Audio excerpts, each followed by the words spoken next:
Say that again. Go on. Say it to my face. The coffee was still steaming when Preston Hale threw it. Not spilled. Thrown.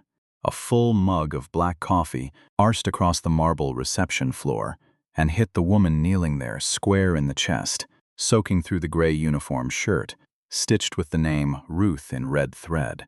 She didn't scream. She didn't even flinch. She set down her rag, planted both palms on her knees, and rose to her full height, slow, like she had all the time in the world, and he had none. "You'll want to apologize for that," she said. Preston Hale laughed, the kind of laugh that comes from a man who has never once in his life been told no and believed it. Apologize? To you? He looked around at the 11 employees frozen in the lobby of Larkspur Global Holdings Charlotte branch and spread his arms like he was inviting them to laugh with him. Nobody did. "Sweetheart, I built this floor. I'll pour coffee on the carpet if I feel like it." She didn't answer. She reached into the wet pocket of her uniform, pulled out a phone that had no business being in a janitor's pocket. A phone with a case so understated, it looked cheap and cost more than Preston's Italian shoes, and she typed 4 words with a steady thumb while he was still talking. 90 minutes earlier, none of this had a name yet. At 5:51 that morning, on the 14th floor of a boutique hotel, 3 blocks from Larkspur's Charlotte Tower, a woman stood in front of a bathroom mirror and did not recognize herself, which was exactly the point. Her name was Naomi Carter. 44 years old, 5'9" even in flat shoes. The kind of stillness in her face that made junior executives forget to blink when she walked into a room. On the desk behind her, a laptop glowed with the internal dashboard of Larkspur Global Holdings, $6.1 billion in annual revenue, 412 offices across 19 states, headquartered on the 41st floor of a glass tower in downtown Chicago.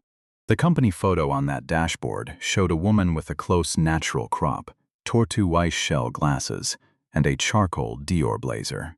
Confident, untouchable. Nothing like the woman in this mirror. The woman in the mirror had her hair pulled back under a faded blue bandana. No jewelry, no polish on her nails.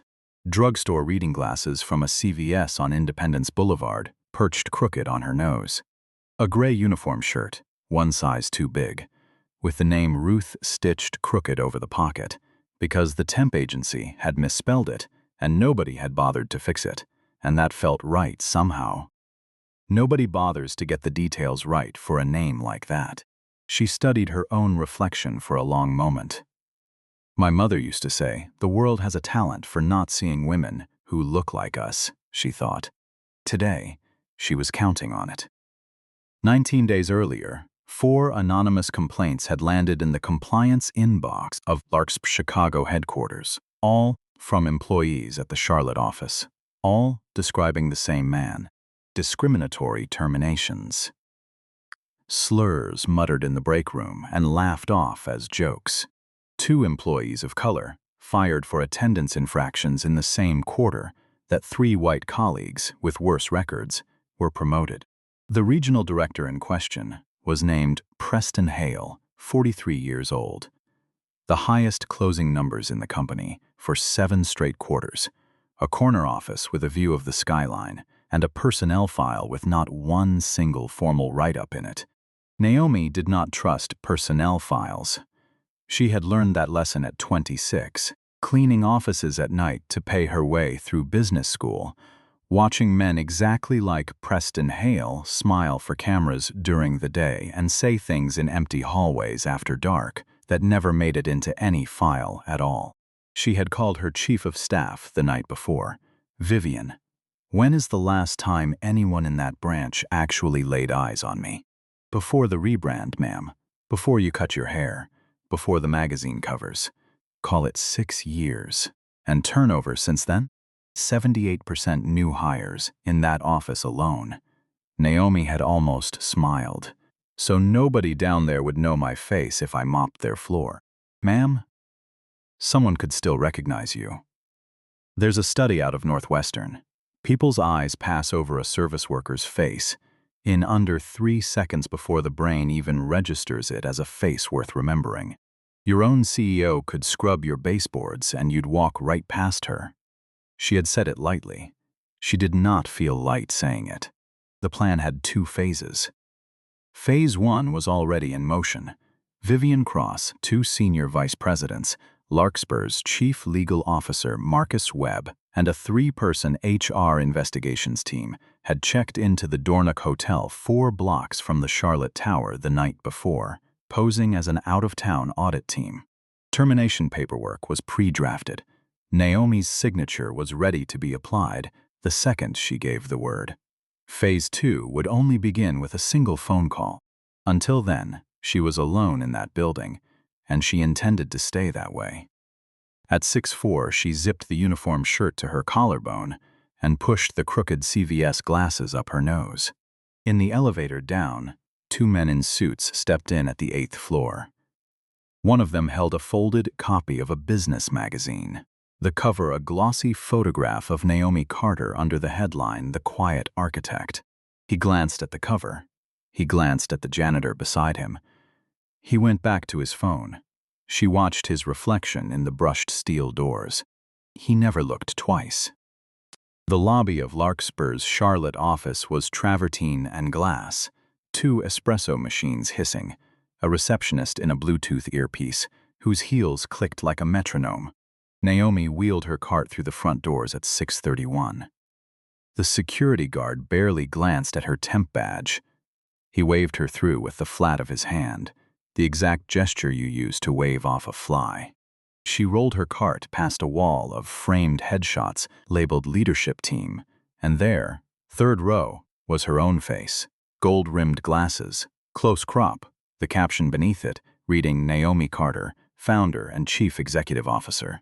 She stood in front of it for 2 full seconds. A young associate in a navy suit walked past, glanced at the janitor, glanced at the wall, glanced back at the janitor, and kept walking. His brain never connected the 2. She let out the smallest breath of a laugh. "You were right, Mama," she whispered, and pushed her cart toward the executive elevator. The doors closed on the 18th floor with a soft chime. And somewhere above her, in a corner office with a river view, Preston Hale was pouring the first whiskey of the last week of his career, and he did not know it yet. The 18th floor smelled like leather and cold air.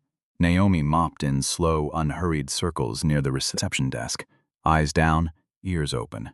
That was when the elevator chimed, and Preston Hale stepped off, navy suit, hair combed back with the kind of precision that takes effort. 3 junior managers trailing behind him, laughing at something he had just said. He stopped dead when he saw her. "Whoa, whoa, whoa!" He held up a hand like he was directing traffic. "Who let you up here? Where's Rosa?" Naomi looked up, polite, unhurried. "Good morning, sir. I'm filling in this week." "My name's Ruth," Rosa called out again. He said it like he'd tasted spoiled milk. Shocking. One of the junior managers laughed on cue. A 3rd one, younger, looked at the floor and said, and Naomi filed his face away. Preston stepped closer, looked her up and down from the bandana to the cheap black sneakers. "Listen, Ruth, we have clients walking through this lobby by 8. Real clients.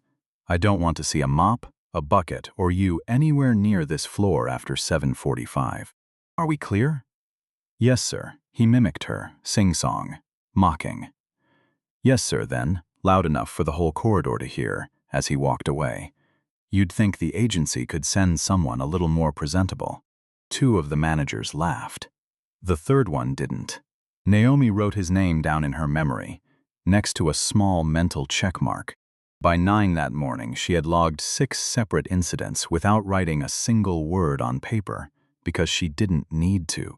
She had a memory built for depositions.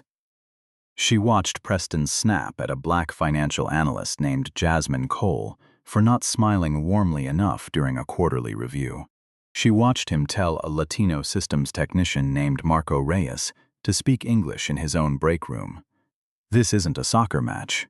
She watched him interrupt a summer intern 3 times in the same meeting, and then ask, loud enough for the room, if the company was really doing diversity hires now. At 10:30, she went to clean the executive women's restrooms and had barely wheeled her cart through the door when the click of stiletto heels stopped behind her. Preston's executive assistant, Diane Marsh, mid-30s, blonde bob, shoulder pads, sharp enough to cut steak, stood in the doorway with her arms crossed. "Excuse me, this bathroom is for staff." "Ma'am, I am staff. I'm here to clean it. I don't care what you're here to do. I don't want you in here while I'm in here." "Wait outside. With respect, I have 8 more restrooms to finish before lunch." I said wait outside. Diane's eyes were pale blue and entirely empty, the eyes of a woman who had spent a decade protecting a man like Preston Hale because protecting him paid her mortgage. Naomi held that stare for one long beat, then nodded once, wheeled her cart into the hallway, and waited. 18 minutes passed. 2 more women walked in and out. Neither one apologized. Neither one asked why the janitor was standing against the wall like a coat rack. When Diane finally emerged, she didn't look at Naomi at all, just clicked back toward her desk. Naomi checked her watch. 18 minutes, filed it away. At 2:14 in the afternoon, Preston stopped cold at the lobby coffee station, his eyes locked on Naomi's uniform pocket, where a company pen sat clipped from the bowl at reception. 3 employees turned their heads. He pointed at her chest. "Is that a company pen? Did you take that from my office?" "Sir, it's from the bowl by reception. They're free for anyone." "Don't tell me what's free in my own building. Empty your bag now." A small crowd had already gathered to watch. She set her tote bag on the marble counter without argument. He didn't ask permission. He pawed through it like sorting garbage. A granola bar, hand sanitizer, a worn paperback, a hotel key card with no logo on it. He held up the paperback like he'd caught contraband. "Reading on the clock? It's my unpaid lunch break, sir. Watch your tone." He tossed the bag back onto the counter. The granola bar slid off and hit the marble. He didn't pick it up. 6 feet away, a young woman in a charcoal pencil skirt, Jasmine Cole, the same analyst he'd humiliated for not smiling, stood with a coffee cup in her hand, watching. Naomi saw her thumb tap once against her phone screen. Recording had started. "Smart woman," Naomi thought. "I'll remember you." Preston walked off, loud enough for the whole lobby to hear. "This is exactly why we have to watch them." 3 employees laughed on cue. 1 did not. Naomi bent down, picked up her granola bar, brushed off the wrapper, and said nothing at all. By 4 in the afternoon, she had been called sweetheart twice, honey 4 times, and girl once. She had been ordered to take the service elevator by 3 different managers, 2 of whom stood and watched her press the button to make sure she actually obeyed. She had watched Preston pour a second whiskey at 3:30 from a bottle hidden in his bottom desk drawer, and she had watched Diane Marsh see it happen and say absolutely nothing, because Diane never said anything. At 4:50, she took her cart down to the basement service hallway, pulled out the encrypted work phone, and typed a single line to Vivian Cross. Day 1, worse than the complaint said. Hold phase 2. Vivian's reply came back in 7 seconds. "We are 4 minutes away. Say the word." Naomi slid the phone back into her pocket and closed her eyes in that bleach-scented hallway. She could have ended it right there in 20 minutes, but she needed more. She needed Preston Hale to do something in front of witnesses who could not be quietly paid off, something that would survive a courtroom, a deposition, a $50 million legal defense fund. She did not know it yet, standing in that hallway with bleach stinging her eyes. But Preston was about to hand her exactly that, in front of a man who had flown 4,000 miles to close the biggest deal of his career. At 5:30, Naomi found the real Rosa Delgado's locker in the basement break room. She opened it with the temp key the agency had issued her. Taped to the inside of the door was a photograph of a boy, maybe 7 years old, bald from chemotherapy, a hospital wristband still on his thin arm. Beneath it, handwritten in Spanish, Mi corazón. Mami siempre te ama. My heart. Mommy always loves you. Naomi stood there a long time. She already knew, from the personnel file she'd read 2 weeks earlier, that Rosa had been written up 3 times that year for attendance. Every single one signed by Preston Hale, and that every one of those absences was a Thursday chemotherapy appointment for her son Diego. She closed the locker gently, pressed her forehead to the cold metal for 2 seconds, and walked back to her cart. Tomorrow was the Richter meeting. $220 million. The biggest logistics contract of Preston's career, the one his own CFO had told him he had to close to keep his job. She would be in that room, mopping the floor, listening, and she was no longer interested in being polite about it. Day 2 began at 6 that morning. Preston arrived at 7:08, and his face was different, tight jaw, eyes rimmed red from either crying or not sleeping, maybe both. Naomi watched him through the lobby glass, phone pressed to his ear, knuckles white against the screen. "I told you tonight, Julia." "I said tonight. Don't hang up on me." "Julia, please." The elevator doors closed on him. Upstairs, the executive floor was already humming with the German logistics deal. A Frankfurt shipping conglomerate run by Klaus Richter, 66 years old, a man who had rebuilt a maritime empire out of the wreckage of a bankrupt shipyard and did not suffer fools for even 90 seconds. At 8:30, Preston's CFO, Gerald Finch, called from New York while Naomi mopped the hallway 6 inches from his open office door. "Preston, look at me. This deal closes today, or you're out by Friday. The board's had 2 conversations about your numbers slipping. Richter is the only reason you still have a chair to sit in. You smile, you charm, you close it. Understood?" "Yes, sir." The call ended. Naomi heard a drawer slide open, a glass tumbler clink, a cap unscrew. 8:33 in the morning, and Preston Hale was already drinking. At a little past 9, the search happened. Preston stormed into the corridor, radioed security, and pointed a straight finger at Naomi in front of a hallway full of employees on their way to morning meetings. "I want her locker opened now." 2 security officers walked toward her. Everyone in the hallway stopped moving. "Sir," Naomi kept her voice level. "What's this about?" "A flash drive went missing from my office." "Client data. You're the only new face in this building. Empty your pockets. Open your locker." "Sir, I haven't been anywhere near your office." "Did I ask you a question?" His voice cracked like a slap across the corridor. A young associate dropped a coffee cup. It shattered against the marble. Naomi emptied her pockets. A tissue, a breath mint, a spare hair tie. Nothing else. He pointed at her tote. "Open it. Dump it out. All of it." She unzipped it and turned it upside down. The paperback. A pen. A wallet. A small envelope marked personal in her own handwriting. Preston snatched the envelope before she could stop him. "Sir, that's personal." "I decide what's personal in my building." He tore it open in front of 40 employees. Inside was a single worn photograph. A young black woman in her 30s, holding an infant, a name written on the back in fading ink. "Eunice with baby Naomi, Jackson, Mississippi, 1981. He held it up to the light, scoffed, and let it drop to the floor. Sentimental garbage. 6 feet away, Jasmine Cole was already filming. Naomi bent down and picked up the photograph. Her hands stayed perfectly steady. But anyone standing close enough would have seen her jaw tighten in a way it had not tightened once, not through the whole first day. The locker search turned up nothing, because of course it did. Preston shrugged at the gathered crowd. "Just doing my due diligence, folks. Trust but verify." He walked away. Naomi followed his back with her eyes until he turned the corner, then wheeled her cart toward the stairwell.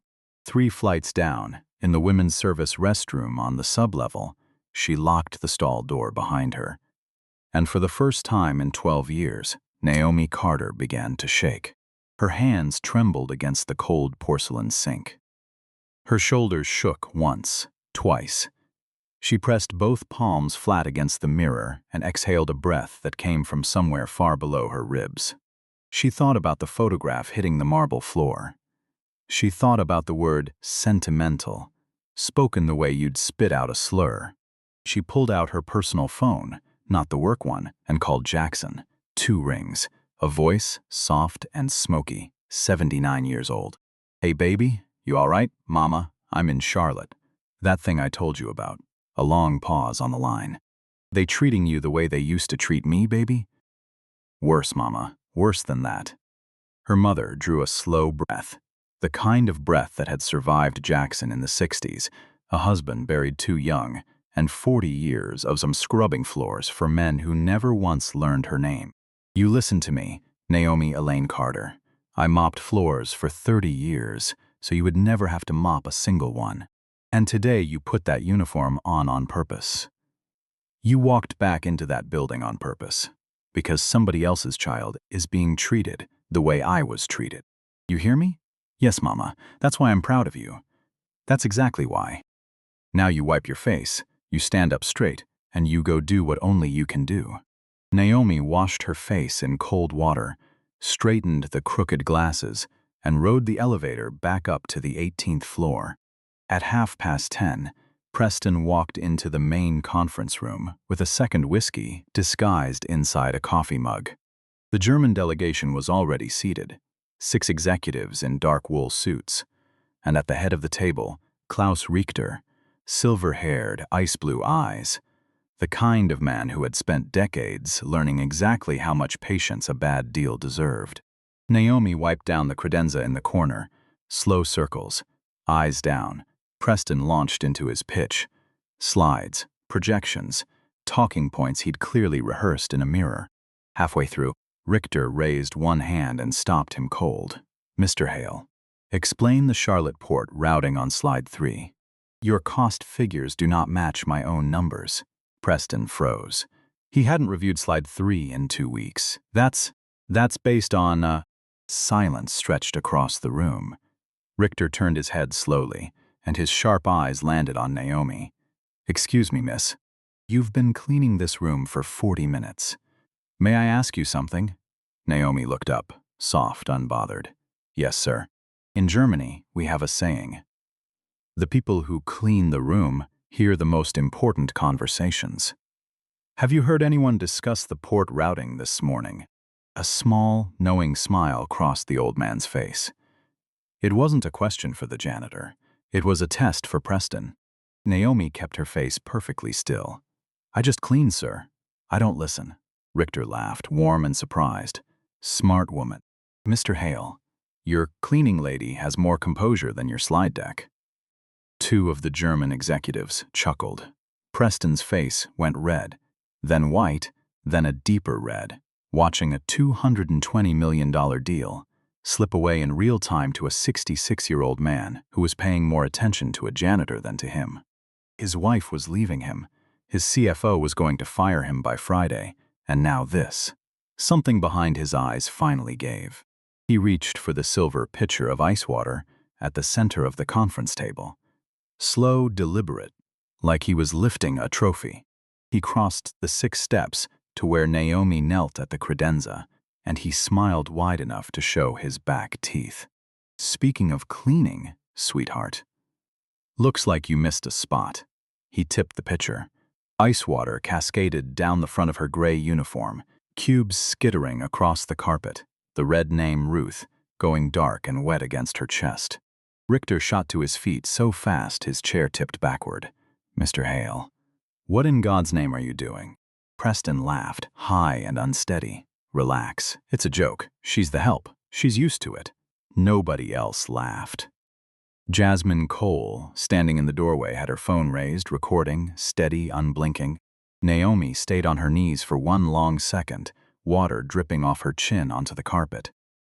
Then she rose, slowly, calmly, reached into her soaked pocket, and pulled out the encrypted phone. Preston had never once noticed. She dialed a single number. Vivian picked up on the first ring. "Ma'am, phase 2. She ended the call, looked up at Preston Hale, and smiled. A smile that no longer belonged to a woman named Ruth.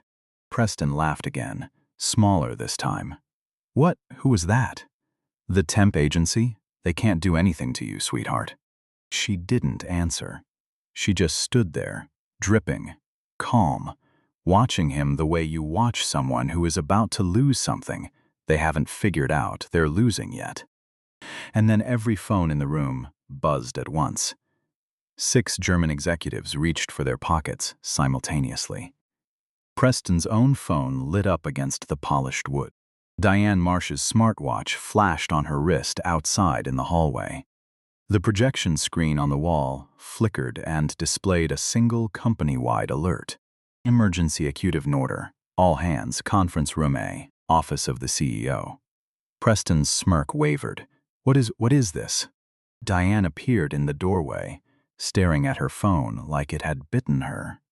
Her face gone the color of paper. Preston, the CEO's in the building. Impossible. She's in Chicago. It says she's downstairs right now. Preston forced a laugh, thin and brittle. Somebody get this janitor out of my meeting. Nobody moved. Klaus Richter folded his arms, chair still overturned behind him. Mr. Hale, I think you should sit down. 6 minutes later, the executive elevator chimed. Vivian Cross stepped out first, charcoal suit, heels striking the carpet like punctuation. Behind her came Marcus Webb, chief legal officer, a leather folder thick with paperwork under one arm, 2 senior vice presidents, 3 HR investigators with tablets, 2 corporate security officers in navy blazers. They walked in formation. Nobody spoke. Vivian crossed straight to the corner where Naomi stood dripping and bowed her head slightly. Miss Carter, are you all right? The room went silent enough to hear ice cubes melting into the carpet. Preston's face drained of every last drop of color. Wait. Did you just call her? Naomi reached up and untied the faded bandana. She let her hair fall loose. She took off the crooked CVS glasses and folded them into her wet pocket. She rolled her shoulders back and lifted her chin. The smallest set of movements, a scarf, a pair of glasses, a change in posture, and the woman standing in the room was no longer Ruth the janitor. She was the same face on the leadership wall, 3 floors below. The same face on the business magazine cover in a stranger's elevator hand. The same face, in gold letters, on a keynote quote framed outside the very door Preston was now backing away from. Klaus Richter's hand rose slowly to his mouth. Mein Gott. Naomi turned to him first out of respect and spoke to him in clean, unhurried German. Herr Richter, on behalf of Larkspur Global Holdings, I owe you a personal apology for what you just witnessed. Richter stepped forward and extended his hand across the wet carpet. Frau Carter. It is an honor. I have read every word you have ever published on logistics reform. Preston made a small sound at the back of his throat, somewhere between a cough and a sob. Naomi turned to him. She did not raise her voice. She never needed to. Miss Carter, I was making a joke. You poured ice water on me in front of a board-level client and 40 of your own employees. That is not a joke. That is assault. And everyone in this room just watched you commit it. Ma'am, please. 19 days ago, this office received 4 anonymous complaints of discrimination. I came here to see the truth with my own eyes. I have spent 31 hours watching you humiliate my staff. She took one measured step closer. I watched you humiliate Rosa Delgado, whose 7-year-old son is in chemotherapy. I watched you order Marco Reyes to speak English in his own break room. I watched you call Jasmine Cole aggressive for asking a fair question in a meeting. I watched you tear open a sealed envelope and throw a photograph of my mother onto the floor. And 5 minutes ago you assaulted me, on camera, in front of a client who flew 4,000 miles to do business with this company. Preston's knees buckled. He caught himself against the table's edge. Miss Carter, I have a wife. I have 2 kids. Your wife filed for divorce yesterday at 4:30 in the afternoon. Our legal team already has the docket number. Your CFO told you this morning on a recorded line that you'd be fired by Friday. She let the silence hold a full beat. Friday is now. She turned to Marcus Webb. Marcus. He stepped forward and slid a stack of documents across the polished table. Mr. Hale, this is your termination paperwork, effective immediately. Surrender your badge, your laptop, and your phone. Security will escort you off the property inside 90 seconds. Preston grabbed the papers with shaking hands, eyes wet. Miss Carter, please, just 5 minutes. You had 31 hours. Fass, you spent them tearing through a janitor's personal mail and pouring water on a woman because a client made you feel small in front of your own team. She paused. You don't get 5 more minutes from me. She turned to Diane Marsh next, who was already crying in the doorway. Ms. Marsh, you intercepted and shredded 6 formal HR complaints over 4 years. We have the server timestamps. We have the recovered files. You're suspended without pay. Effective now, pending a criminal referral. Diane sank into the nearest chair without a sound. Naomi turned back to Preston one final time. Mr. Hale, the $220 million Richter contract you spent all morning trying to close. He didn't answer. Couldn't. Herr Richter and I are having dinner tonight. Without you. We'll sign the papers in the morning. Richter gave a small, satisfied nod. 2 corporate security officers stepped forward and took Preston by the elbows. The same man who 2 days running had called Naomi Carter honey and sweetheart and girl was walked into the brass elevator with both arms held like a man under arrest. The doors closed on his face, and for the first time in 2 days, Naomi Carter smiled like a woman who had finally come home. The elevator dropped 18 floors in silence. Preston Hale cried the whole way down, full, ugly, racking sobs, the kind that come from a man watching his entire life empty out in 90 seconds flat. One of the security officers was black, 60 years old, 3 grandchildren. The other was white, a military veteran, 51.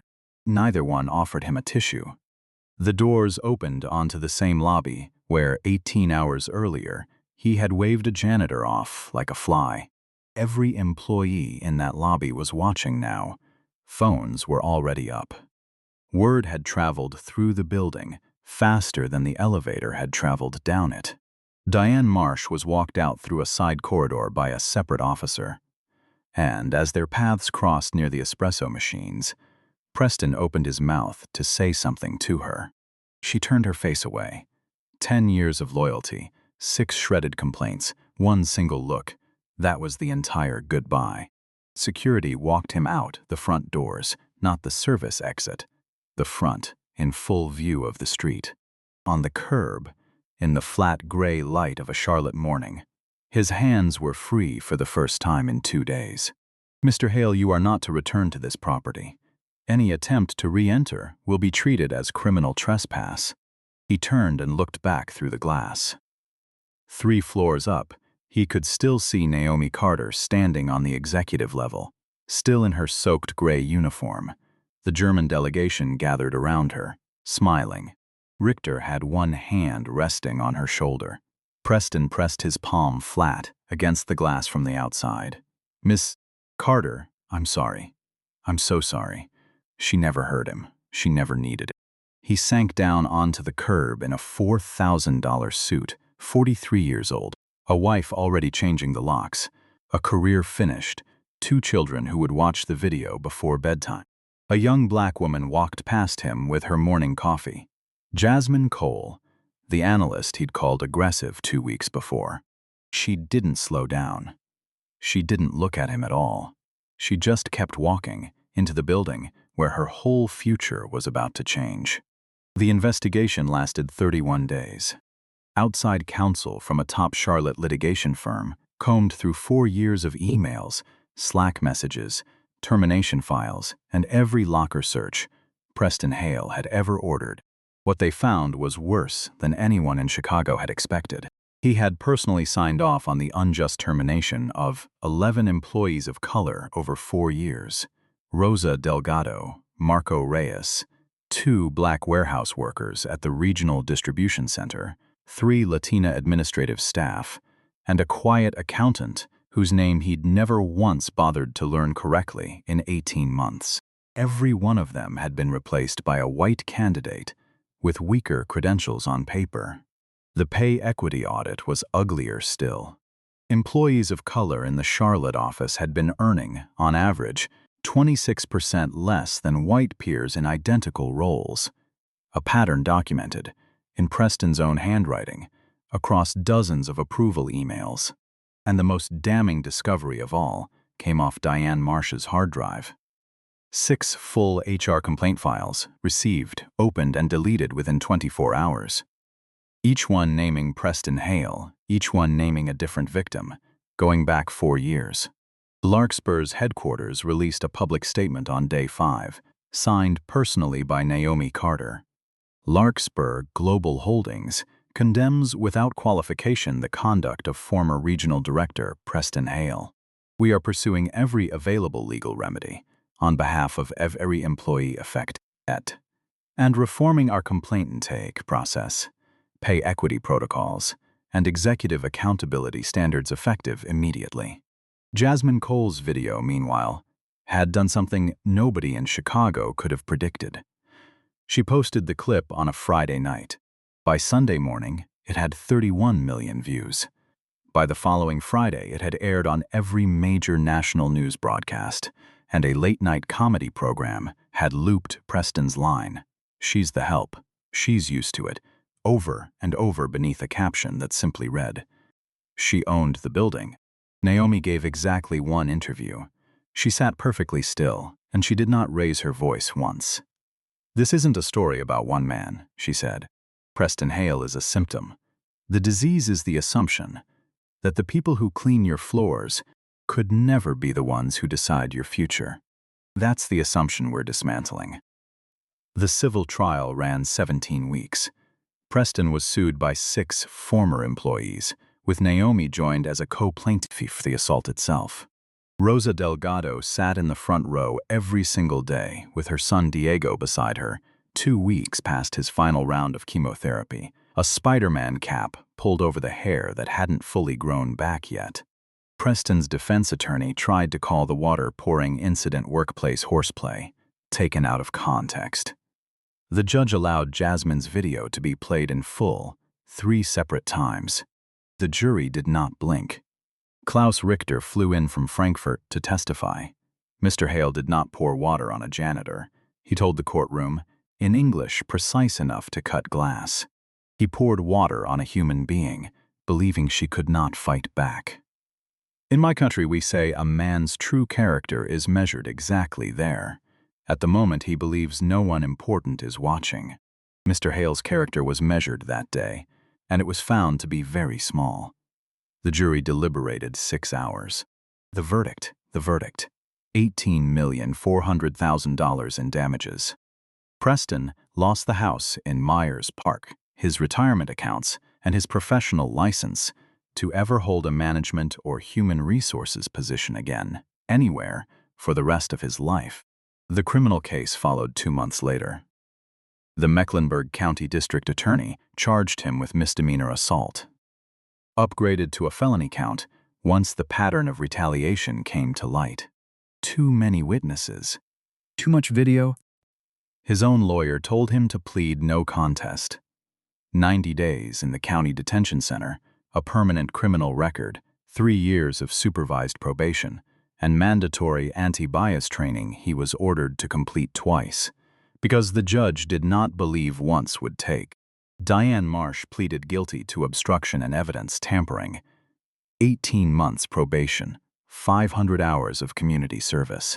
She finished those hours scrubbing floors at a community center, 2 blocks from the church where, decades earlier, a different generation had marched for exactly the dignity Preston Hale had spent 4 years stealing from other people. Public consequence moved even faster than the courts. Preston was blacklisted across the entire logistics industry within 6 weeks. 2 former employers issued statements distancing themselves from him publicly. His country club revoked his membership the day the video crossed 20 million views. His own pastor delivered a Sunday sermon 2 months later on the sin of contempt, He never said Preston's name, and he never needed to. A national daytime talk show invited Preston on for a redemption interview 8 months after his release. He accepted. It did not go the way he hoped. He kept explaining that he had been under enormous pressure, that his words had been taken out of context, and he never once, in 11 minutes on air, said the name of a single person he had hurt. The host, a black woman in her 50s, leaned forward at the very end and asked him one question he was not ready for. "Mr. Hale, do you remember the name of Rosa Delgado's son?" "Silence. His name is Diego. He's 8 now. He survived. No thanks to you." Preston never gave another public interview after that clip went out. In every meaningful sense, his career, his marriage, his place in the only world he had ever known, he had finished himself, one refusal to say sorry at a time. Rosa Delgado did not watch the talk show. She had better things to do that day. She was standing at the door of Diego's 3rd-grade classroom, Spider-Man cap tucked into her purse in case he needed it, new sneakers on his feet, a lunchbox packed with arroz con pollo, and a small handwritten note tucked inside that read "Mami siempre te ama." Her new employment contract had been signed 3 months earlier. Same job, triple the pay. Preston had ever given her full medical coverage for Diego, and a written guarantee that no chemotherapy appointment would ever cost her another write-up again. Naomi Carter had signed that guarantee herself, in fountain pen on letterhead, and Rosa had it framed on the wall of her small kitchen in East Charlotte. 6 months after that morning in the conference room, on the 41st floor of Larkspur's Chicago headquarters, Naomi stood on the private balcony outside her office, with a cup of coffee cooling in her hand. Charlotte was 600 miles south, but some nights she could still feel that building in her chest. The board had unanimously approved a new company-wide program 3 months after Preston's termination. Naomi had drafted every word of it herself, and she had named it the Ruth Initiative, after a janitor's badge that had never belonged to a real person at all. Under the new program, every senior executive at Larkspur Global Holdings, vice presidents, directors, every member of the C-suite, Naomi included, was required to spend 3 full working days each year shadowing an entry-level employee. Janitorial, mailroom, security, reception, no exceptions, no honorary passes. The program also expanded the company's anonymous complaint line, hired an independent ombudsperson reporting directly to the board, and turned the pay equity audit into a public annual document. Jasmine Cole was promoted to Director of Employee Advocacy 3 weeks after the trial ended. She kept the phone she had used to film that morning in a small glass case on her desk. The first person she hired into her new department was Rosa Delgado, who became the training coordinator for the Ruth Initiative, personally walking every incoming executive through the reality of cleaning a bathroom, restocking a supply closet, and listening to the way people talk when they think no one important can hear them.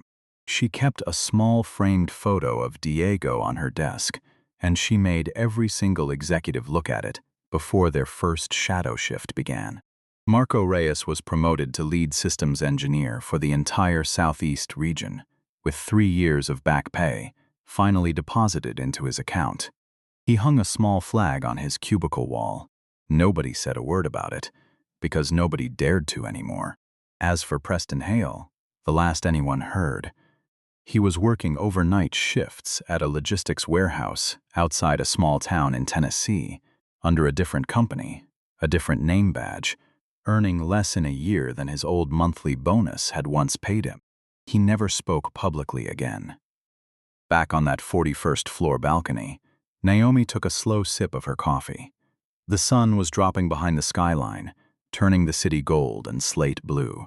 She walked back inside and stopped at the long wooden credenza behind her desk, where a single framed photograph sat. A young woman in her 30s holding a baby, Jackson, Mississippi, 1981. The same photograph a man in an expensive suit had once torn open and thrown onto a marble floor. believing it meant nothing, because he believed she meant nothing. Naomi picked it up and held it in both hands. "I see you, Mama," she whispered. "I see all of you." Outside, the last light slid off the glass towers, and the city below her went on living, one small act of dignity at a time. If this story reached something in you tonight, not because of how it ended, but because you recognized someone in it, someone you've met, someone you've been, press like so it finds the people who need it. Share it with anyone who's ever been made to feel invisible in a room they had every right to stand in. And leave a comment. Have you ever stood in that room yourself? And which side of it were you on? I read every single one.